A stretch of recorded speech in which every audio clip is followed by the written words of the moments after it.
This week, Ryan Day said that he hated the new transfer portal proposal for college football. And then every big name coach turned on him and said, boo hoo, quit your crying. What's going on here? Locked On Big Ten starts right now.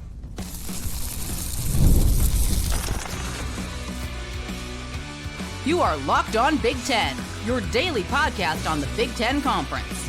Part of the Locked On Podcast Network, your team every day. Welcome to Locked On Big Ten. I'm Craig Sheeman. 40 years as a sports talk show host and play-by-play announcer, and I want to thank you for making us your first listen each and every day. We're free and available wherever you get your podcasts and on YouTube, part of the Locked On Podcast Network, your team every day. Hey, hit that free subscribe button down below. That way you'll never miss a single episode. Plus, it helps us out. So does sharing, liking, and following. If you don't mind, that would be great. And did you know you can hype our YouTube videos as well? Today's episode is brought to you by Mazda.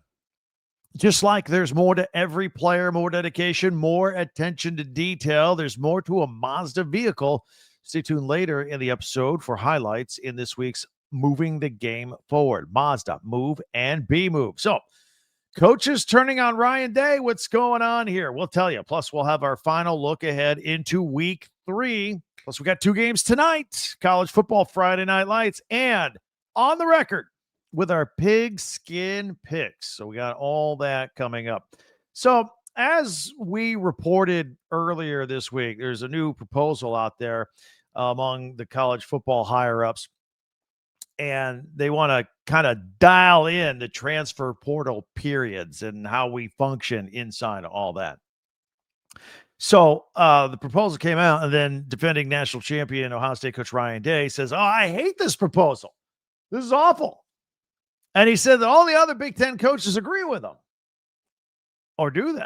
I haven't heard anybody. In fact, I'm going to get back to that in a moment. But in short, this proposal seeks to just kind of simplify the craziness of the transfer portal periods that we have. Right now, we have 2 periods with an option for a third. The first transfer portal opening, that period begins as soon as the regular season is over in December. The day after the regular season's over, you put your name in the transfer portal, and it's open for about 3 weeks. The second transfer portal window for football is about a week and a half in late April. It's about the time the spring ball and spring games are taking place or winding down. So, and this is usually when coaches like Colorado's Deion Sanders realize through spring ball, they got nothing. They got no talent. We got to rehaul the whole deal. Boom. They hit the portal hard going into the summer. There's a third period that a player can enter a portal, and that is for a 30-day period. If your coach gets fired or moved on, that automatically opens up the portal window. You're eligible to jump in if you want to go at that point. And that can happen any time in the calendar year.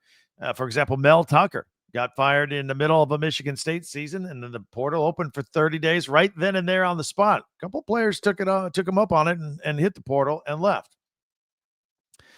So during a transfer portal period, players put their name in just to announce that to the other teams out there, hey, I'm available. Come get me. That does not mean a player has to pick a school within that period of time. Once the portal closes, a few days or weeks later, they're still available. Players could take all their sweet time in deciding where to go. They can go in the transfer portal in December. They can wait till the summertime to go pick a school. Probably won't have a lot of offers if you do it that way, but you can in theory. So all that's how it's set up right now. And by the way, this keeps the coaches going crazy all year long. It's like, what's my roster? Roster management. Who's still on my team? You're going through all these periods. So it's kind of difficult on the coaches. And by the way, until a player puts his name in the transfer portal, no other schools can talk to him and say, hey, you want to come here? That's called tampering. Except the NCAA has done a poor job enforcing it. So it happens all the time. People are always talking. All right. But the NCAA, they've just done nothing to prevent this.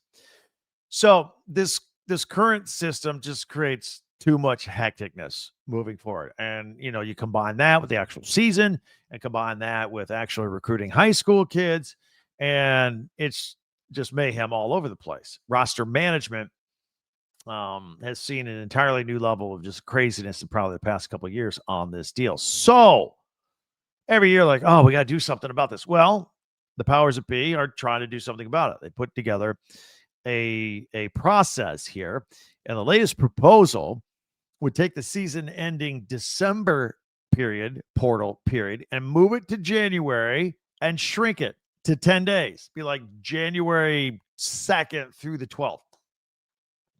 And then we would eliminate the spring transfer portal period altogether. In my opinion, this is the way to go. It simplifies it. It's just a short window. We tuck it in right in between the semesters, especially if we're going to continue to pretend that these athletes are student athletes. And remember, 95% of these kids are not going to go pro, so they need a degree. School is important. They need to get their credits and all that stuff. So I think the January window is neatly tucked in between winter semester and spring semester. So that would work out well. I think that would be in the kids' best interest. But then this week, Ryan Day said, hey, no. This is a horrible idea. He asked for those of us, he says, what about us in the college football playoffs? We got to deal with all this then in January? Like Ryan Day's like, hey, what if I got to get ready to play Georgia in a semifinal game? I'm preparing for that game. Now I got to go hit the portal and get my kids in and see who's staying and who's leaving. And, recruiting kids during that period would be tough. And what about the kids that want to leave? Right there in the middle of a playoff.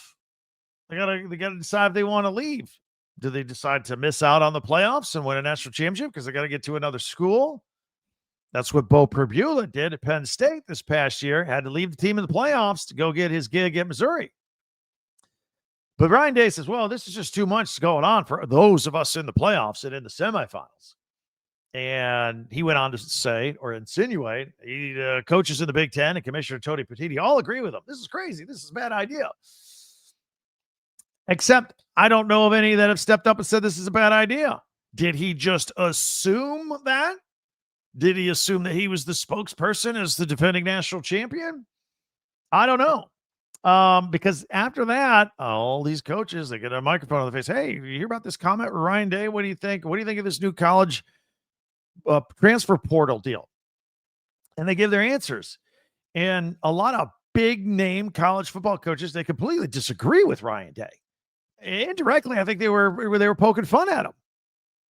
LSU coach Brian Kelly said that the SEC coaches, unlike Ryan Day, I might add, that they were unanimously in favor of this new proposal and unanimously against what Ryan Day was saying. In fact, Brian Kelly had one of the best quotes. He said, there's no crying on the yacht. Don't tell me you're too busy and you got the look. Yeah, you're the real deal. We don't need to bother ourselves with this. No crying on the yacht. I like that. Kelly did say we got to get this portal thing nailed down so we can have our rosters set. So he's for it.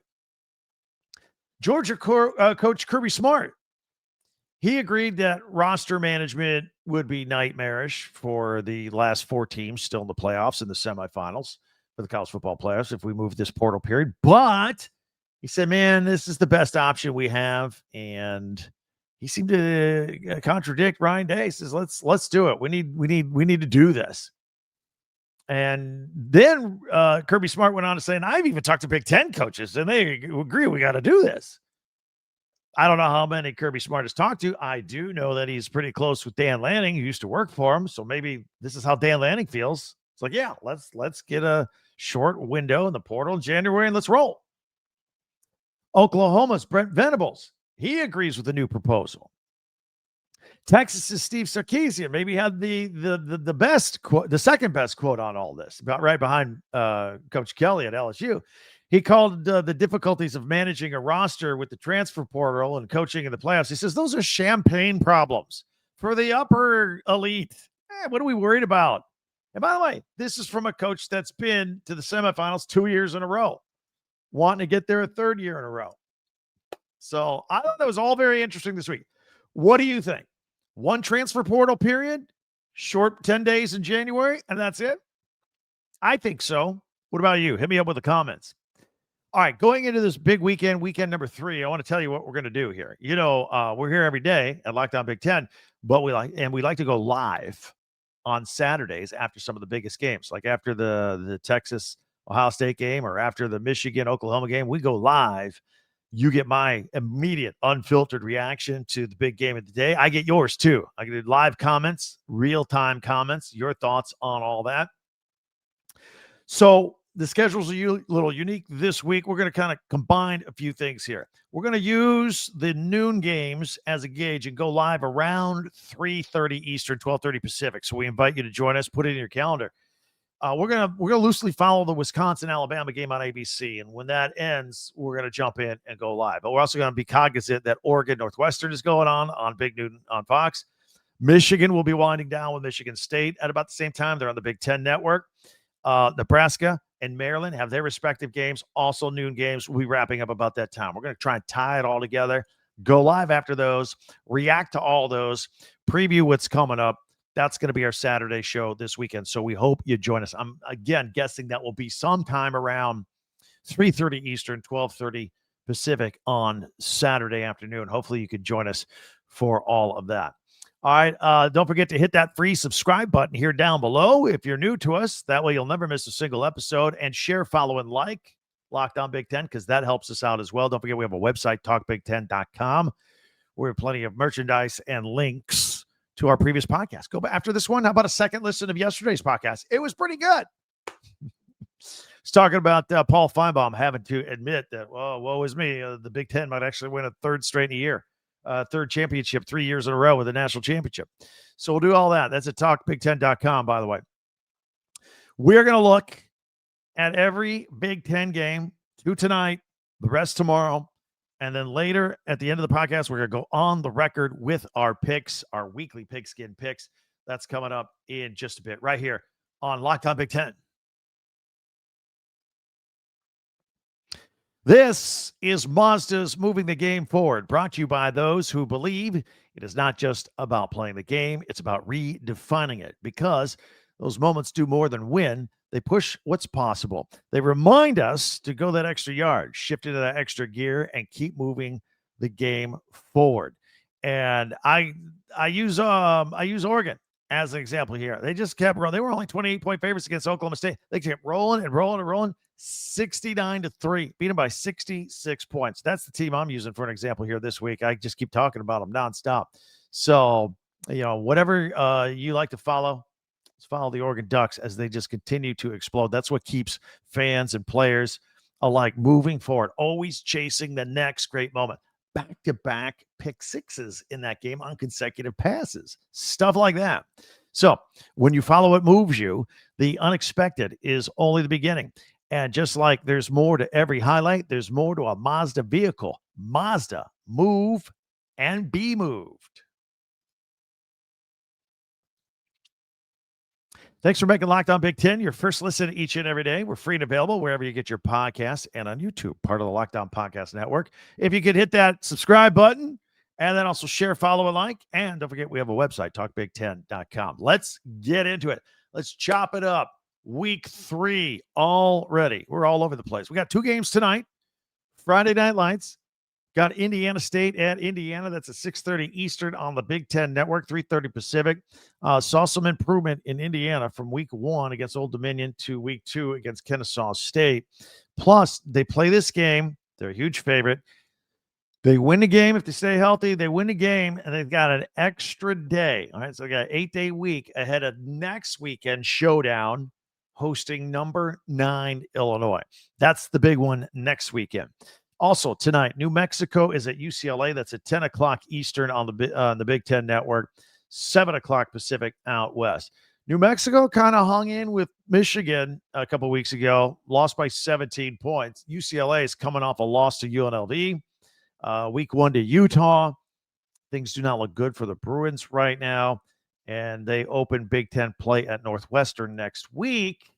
So if they can get this game and have Northwestern next week, maybe they can get to 500, kind of hit the reset button. On to Saturday.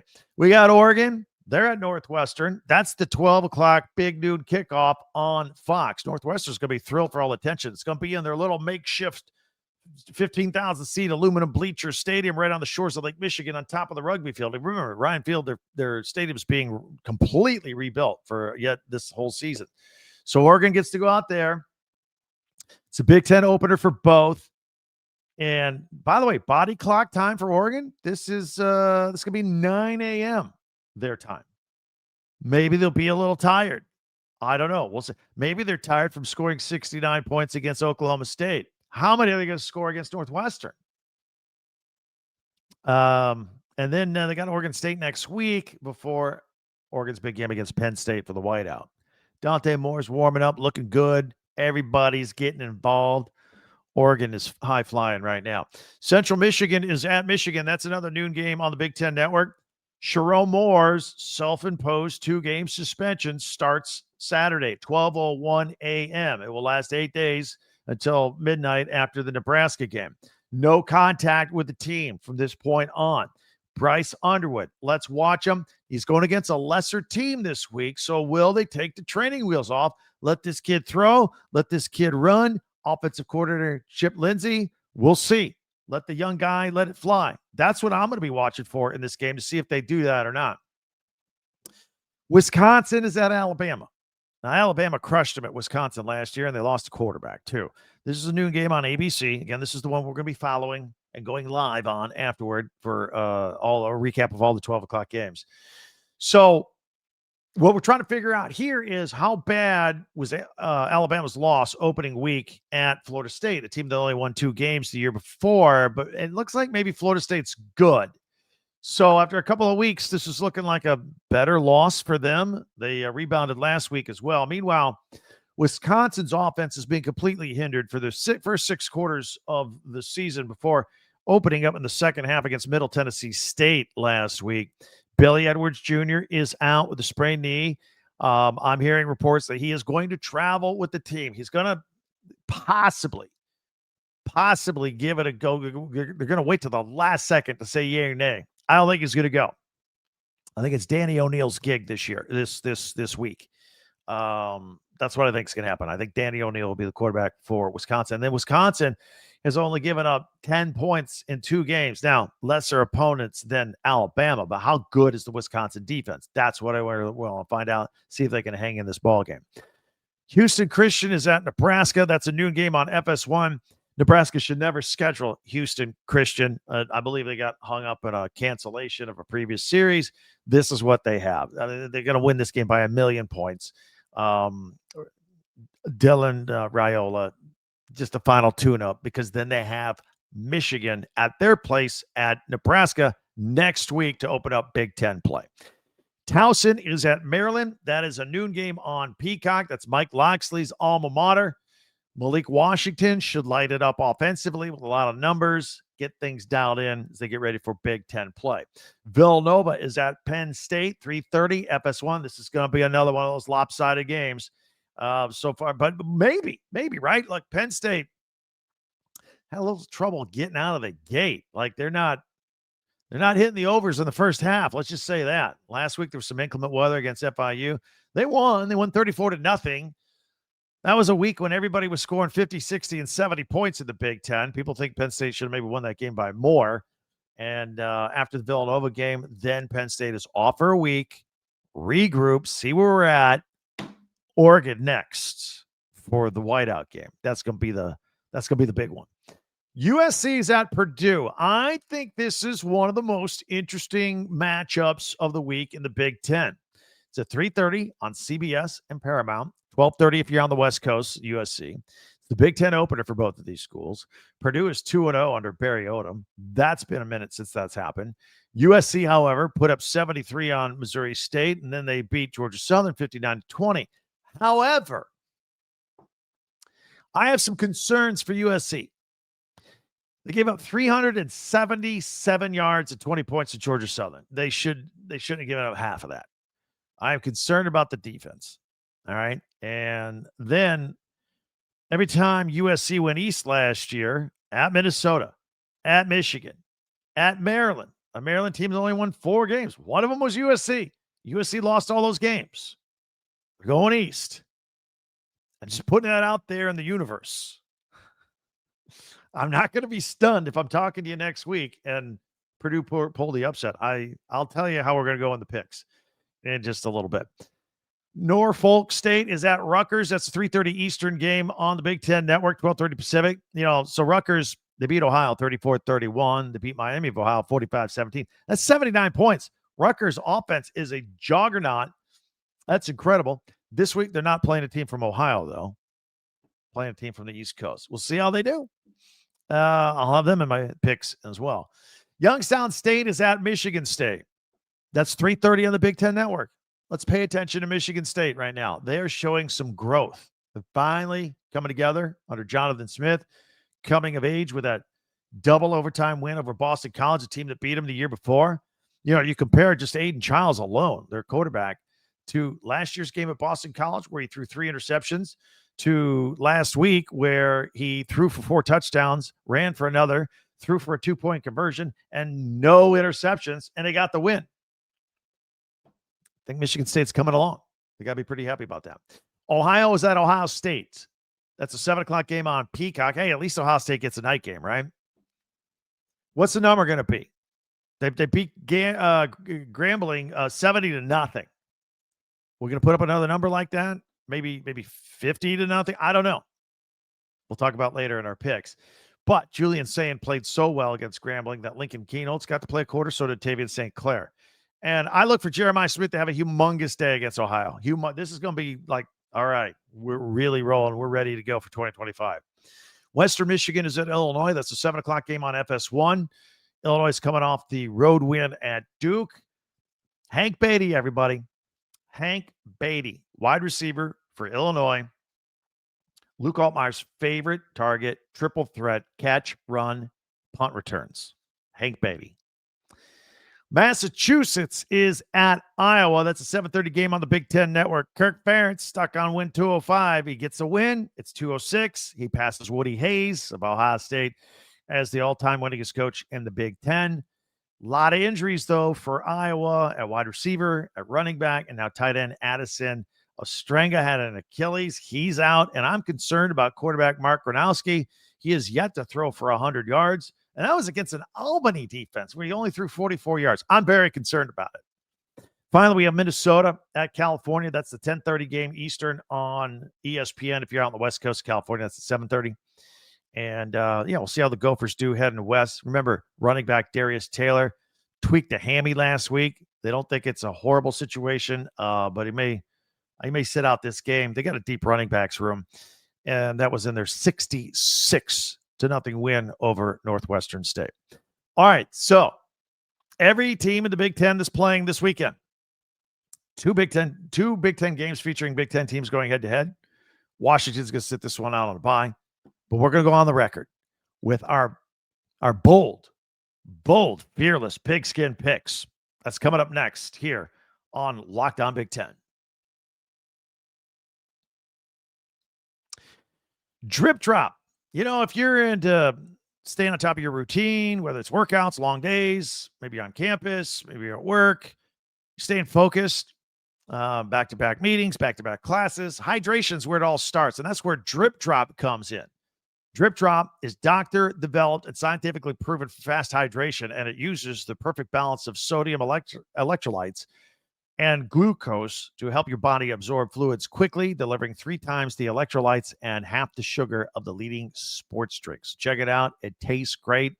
Got a bunch of great flavor. I like the peach flavor that they have. Right now, Drip Drop is offering Lockdown listeners 20% off your first order. Just head to dripdrop.com and use the promo code LOCKEDONCollege. That's at dripdrop.com.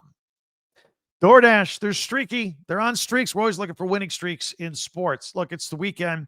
It's time to check this out. The MVP this past weekend, I thought it was Jonah Coleman for the Big Ten. Had 5 touchdowns, just 15 carries. That's incredible. That's a streak of just scoring like every time you touch the ball almost. So he delivered for Washington. DoorDash delivers for you. That's right. This is all powered by DoorDash. Just like you can win every Saturday with DoorDash streaks, saving more every time you order. These players delivered when it mattered most. Let's break it all down. Again, Jonah Washington, week before, 177 yards on the ground. This week, week 2, had 5 touchdowns and 15 carries. He's putting a streak together. He's putting together good games every week. I talked about a podcast earlier this week. He could win the Heisman. That's right. So if he can put together streaks, so can DoorDash with the DoorDash streaks. You save every Saturday that you order. Just start stacking up Saturdays with orders with DoorDash. You can save up to $250, including $100 in DoorDash credits. Order this Saturday. Keep your streak alive. Fuel your game day only with DoorDash. Terms apply. The promo period through November 18th. Thanks for making Locked On Big Ten your first listen each and every day. We always appreciate you guys. We're going to take a look at our pigskin picks. It is time. It is time for us to go on the record. So if you're audio only, by the way, we are on Apple and Spotify, in addition to the video version on YouTube. Check us out, whatever's convenient for you. Love to have you. We're going to go full screen here and put our FanDuel pigskin picks up here. 2 games tonight, Friday night. Got Indiana State at Indiana in Bloomington taking on the Hoosiers. The Hoosiers are 48.5-point favorites. The over-under number 59.5. I think this game will be like in the 55-7 neighborhood. So that would mean the Indiana, let's see, I got just some quick math. That means we'd hit the over on this. You know what? Let me up this a little bit. Let me 56-7 ish. I think Indiana clears the 48.5. And I think they go over the over. I think for sure. New Mexico, UCLA, that's interesting. UCLA is a 14.5-point favorite. The over under 52.5. I think this is a 3-point game either way. 2-point game, maybe 30-28, 30-27. So definitely take the over 52.5, but no, UCLA will not cover the 14.5 win or lose. I think this is a very close game. All right, moving on to Saturday. Let's pick it up with Oregon at Northwestern. Here's the deal. Oregon is a 28.5-point favorite. The number's 49.5. This is almost the same line as the Oklahoma State game last week. I mean, does Vegas think early game for Oregon, playing an unusual stadium? No, Oregon's going to cover the 28.5. They're going to get close. They're going to get 60 again. So take the over. This flies past it. I would say this is a lock. Fly past the over at 49.5 and Oregon covering the 28.5 easily, just like they did last week. Central Michigan is at Michigan. Michigan, a 28.5-point favorite. The number is a little lower at 42.5. I don't think Michigan covers. They win. Look, Michigan doesn't cover non-conference games. They run the ball a lot. That chews up a lot of clock. They won't hit the number. I think they win by 3 touchdowns. I don't think they win by 4. So I do think it gets above the number 46.5. I think it's like a 30 or what's the number here? 42.5. Yeah, I think it gets above that number. I think this is it's about a 36-14 ball game, something like that. Now, Wisconsin at Alabama. This is a toughie. I mentioned earlier, I don't know how good Wisconsin's defense is. I don't know what the real Alabama is. Alabama's a 21.5-point favorite. The number's 46.5. I see this being a 34-17 game. So Alabama may win, but they're not going to cover, and this will go past the over. There you go. Houston Christian at Nebraska. You can't get a line on it. It's going to be that much of a blowout. This is at least a 50-point game. Maybe more. Maybe 60. Towson is at Maryland. Maryland, a 29.5-point favorite. The over-under at 50.5. I like Maryland to cover. I like the number to cruise past the over. I think this is a 50-10 ball game. I'm a believer in Malik Washington putting up some numbers. Villanova, Penn State. Penn State, a 48.5-point favorite. The number's 55.5. I think Penn State wins this game like 59-7. So they cover, and we go over in that game. We got a few more here. USC at Purdue. All right. USC's a 20.5-point favorite. I told you earlier they gave up a lot of yardage to Georgia Southern. They don't win when they go east. I'm a bold, fearless predictions. I'm going to call it right now. Purdue with the upset. Purdue with the upset. Put the asterisks on it. And this number flies past the over. Purdue's going to win 59.5. There, I said it. I thought about this all week. I'm going to go on the record. Norfolk State is at Rutgers. You can't get a line on it. Should be a big win for Rutgers. Youngstown State at Michigan State. Can't get a line on that one. I think it's going to be about 36-16, Michigan State. Ohio's at Ohio State. 30 and a half, huh? I think, I know Grambling, Ohio's not Grambling. I mean, it was 70-0 last week. I think Ohio State wins this one comfortably, like 45-10. They'll cover the number, and we'll fly past the over in this game. I look for Jeremiah Smith to get a couple scores. Western Michigan is at Illinois. Illinois is a 27.5-point favorite. The number is 50.5. I think that's right on the number. I think that is going to, as far as the point spread, 27.5. I think Illinois wins at about 37-10, and that would mean the number is 47. So take the under. I would stay away from the point spread. I'd just go with the under on this one. Massachusetts is at Iowa. Iowa, 35.5-point favorite. The number's 43.5. I think this is going to be about 35-7. There's some injuries for Iowa. I don't think Iowa gets over the 35.5. They'll win, obviously. Kirk Ferentz will be the winningest coach of the Big Ten. But and I always take the under on Iowa games. So Iowa does not cover. Give me Massachusetts with the points, and they do not go. Take the under. Take the under on this one. And Minnesota's at California. Minnesota's a 2.5-point favorite. This is going to be probably the closest game of the Big Ten this week. And the number is 41.5, which I think is right about on the money. I think this is a 22-20 win. This one, stay away from this one. Stay away, both of them. I think these numbers are right. Vegas has got you here. The plus 2.5 California and the 41.5. I think this is a 22-20 ball game. There. Tell you, sometimes the best move is not to make a move. All right, there you have it.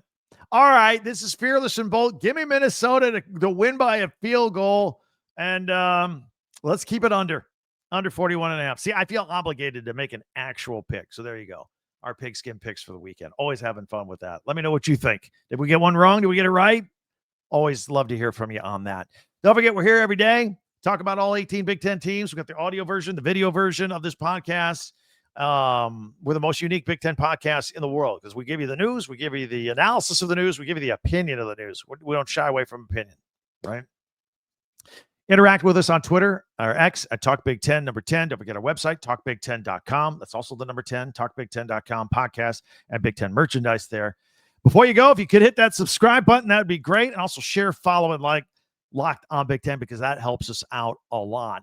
Go back and check out for a second listen any one of the ones we did this week that you might have missed. Get caught up. Got a lot of them out there. We produce more podcasts than anybody else each and every week as well. More than one a day. But don't forget, we're going live after Wisconsin and Alabama. Also, another big moment for Locked On college football fans. Locked On and Fire TV present the College Football Kickoff, your ultimate college football weekly preview. Drake Toll from Locked On Big 12 leads it. Gary Patterson, two-time AP Coach of the Year on there as well as Jesse Hawley and all of our Locked On experts. A college football preview that only Locked On could do. Catch the College Football Kickoff every Thursday throughout the season, only on Fire TV. That'll do it. We'll see you live on Saturday. Enjoy your weekend. I'm Craig Sheeman for Locked On Big Ten.